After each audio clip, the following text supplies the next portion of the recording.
News.com. A lot of us end up trying to fit things in before the end of the year, and if you are 65 or over, you know that now is the time for the annual enrollment for Medicare, which means always a time for us to have Misty Bolt here, Medicare Misty, otherwise known by, to give us kind of the ABCs of how to get started and how to make a change. So good to see you. And this is the deadline. Good to see you, Julie. December 7th is the deadline. I know. I can't believe that. So this is not, you don't have until the end of the year, even though I said it. It's okay. Okay, let's start with some of the things that I think I've learned from you over the years, because I'm not yet 65, no, but not close. But you've prepared me for when my day comes. Yay! The first thing I think I know is that you have 3 months on either side of your 65th birthday to enroll in a plan. Is that correct? Right. Mm-hmm. 3 months, and then the month of, and 3 months after. Okay. If you are not going to retire at 65 and you have insurance, health insurance through your employer, do you need to sign up for Medicare? If you like your coverage and it's not too expensive, then you don't have to sign up for Medicare. You can keep working and keep your group coverage or your spouse's coverage.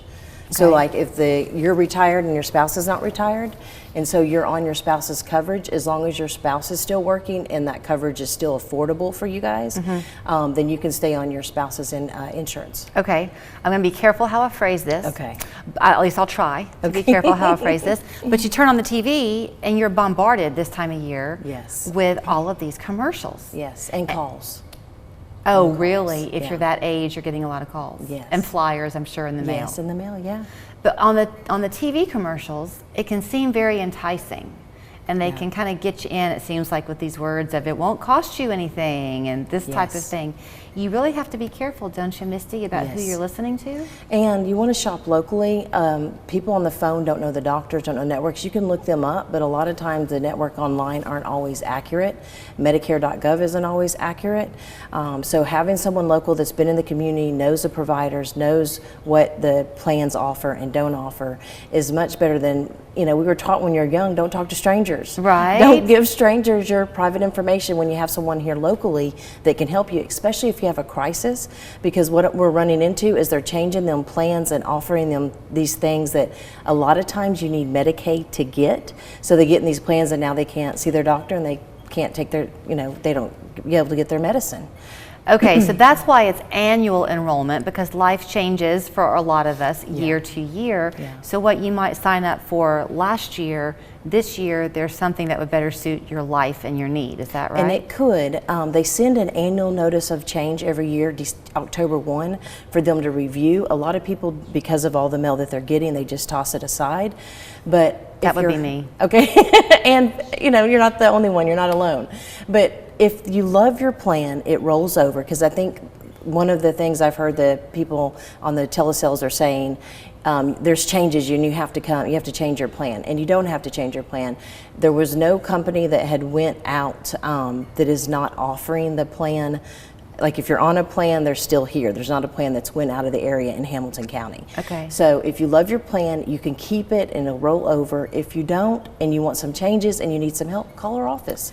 You have 7 days. Okay, let's talk about calling your office, because you are just one person doing one person's job. Yes. And yet you somehow manage to do it for an awful lot of people. But I have agents that work with me. Right. So. But you're very careful about who they are. Yes. Because you want that connection. I mean, I've known you for a long time, and you want that connection with the people who you're helping. So if you, first of all, you don't go to their homes, they need to either call you or come in to see you. Yeah, and I have agents who can do that, but I'm not able to do that. Okay. When they begin the conversation with you, especially if you're new to it, if this is your first time to enroll, is it okay to say, this is just who I am and now help me from here? Yeah. I want them to be real. I need to know what they need and what they're lacking so that I can get them the better plan and what they would, and they even call. I'll get text messages saying, they said I can get more benefits, and I'll look at their plan to see what they had, and I'll say, you have everything that's on that commercial that you're eligible for, and trust your agent, whether it be me or another, trust your agent that they know what they're doing. I've been in the field for 17 years. I've trained my agents, and like you said, most of my agents are pastors, teachers. They're already in the caring field before, and now they've moved to doing the same thing, but now they're in sales instead of they're caring in a different way. But here's the thing, you're in sales, okay, you mentioned it, but, well, because you're not paid by the client. No, it's no cost. It's at no cost to them. Yeah. So even if you wanted to call her and listen to what she had to say and even compare it to what somebody else had to say, you're wasting your time maybe, but Misty is not going to, you're not going to pay her anything. No cost. And even when they sign up, there's no cost. We get paid through the insurance company. Okay. I have a minute left. Okay. Are Advantage plans something that most people should consider or be very careful?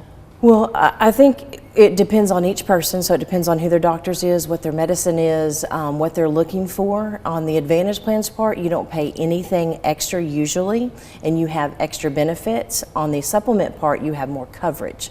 So I always ask the client, do you want more coverage or do you want more benefits? Because your doctors can change too on the Advantage plans, correct? But if you get a PPO where you can go in and out of network, then you have the flexibility. Even if the doctor goes out of network, you have that flexibility to still see him. When they're coming to see you or talking on the phone, it sounds like it's pretty involved. So how much time should they plan to spend with you initially? It usually takes an hour, and they want to bring a list of their medicines and a list of their doctors. Okay. And that will help me. And then which plan they're on too, so I can say, plan's great. You just Okay. keep it what you got. You're welcome to just call her Medicare Misty. That's even how her friends have her in their phone. But her real name is Misty Bolt. 556-6055 is the phone number if you want to call. Online, it's MedicareMisty.com.